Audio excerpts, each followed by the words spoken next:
With each release from Monster Hunter, they make so many changes to the games, and they change the gameplay, the mechanics, the style, and so much more. Monster Hunter does keep its core things throughout the releases. For example, you hunt monsters and you have your same 14 weapons. You go through the assigned quests to get your next urgent, etc. Now that we are in Sunbreak, we can all agree that there are a lot of things that we don't particularly like and have changed, but there are also a lot of things that Sunbreak did that we do agree with. For this video, I'm talking about one thing in particular: investigations, and how it doesn't matter what monster we hunt now, we will always get good rewards for what we need.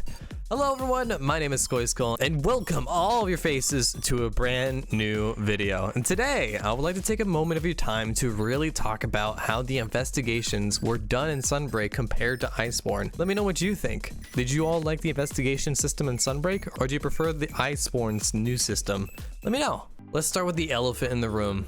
Iceborne. So with Iceborne and World in general, how investigations worked is that you would get random quests with random rewards and requirements to complete these quests. For example, you can fight a monster and it would only have one feint or less time to complete the quest. So it brought on different challenges for you to face, and also brought a lot of variety to the hunts, which got people like me playing the end game of Monster Hunter World and Iceborne for a while after its release. There was just one thing that was wrong. In World and Iceborne, there are a lot of different monsters that you can fight, but with a lot of the earlier monsters, you don't get to see them that much in the end game.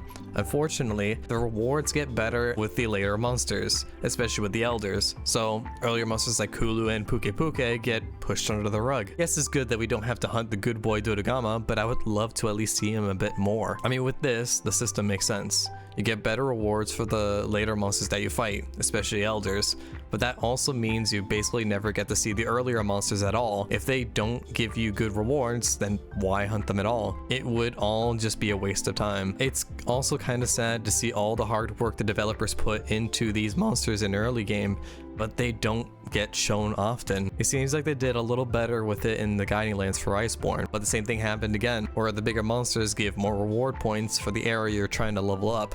So it's a no-go there. Now with Monster Hunter Rise Sunbreak, they did something really interesting. For the end game of the Monster Hunter expansion, we now have investigations for afflicted monsters. It was done a lot differently from Iceborne. So with Sunbreak, you get different rewards for afflicted materials from the different monsters. This goes for all the monsters. Yes, every single monster that you have fought before is now stronger, and you then receive rewards needed to upgrade your armor and weapons. This goes for Ragi, Izuchi, Great Boggy, and so on. These monsters are not overshadowed or thrown under the rug. They are included in the endgame grind, and you can hunt them for materials that you would need. And yes, they are tougher. I feel like they definitely solved the issue with hunting the more introduction monsters, but it could definitely be better. I feel as though not many people are too interested in grinding the afflicted. It's not really required. If people want, they can skip this entirely and not really include it in their armor or weapons if they wanted to. So how do we solve this issue then? Here I feel will be a great solution to the problem. This is something I'm taking from Gaijin Hunter's book while listening to their podcast. I thought it was a brilliant idea and something I would love to talk about here. What if decorations were randomized again like Monster Hunter World and Iceborne,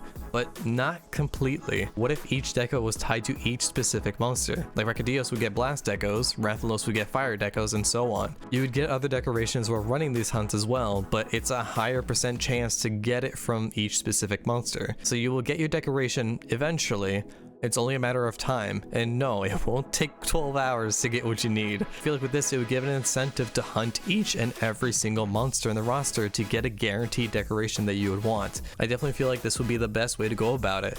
Sunbreak did a good job, but there isn't really a big need to go after the afflicted other than making your gear you have more broken than it already is. While I still adore the Monster Hunter titles, I definitely think this would be a huge improvement to the grinding and give you different incentives to hunt each monster, even the ones that you fight from the start. What do you all think? Do you agree with my solution? Or do you enjoy what Monster Hunter has done for their previous releases to get the decorations? Or if you have another solution of your own that you would like to share, let me know. I would love to hear about it. With that, thank you all so much for watching, and I will see you all in the next video.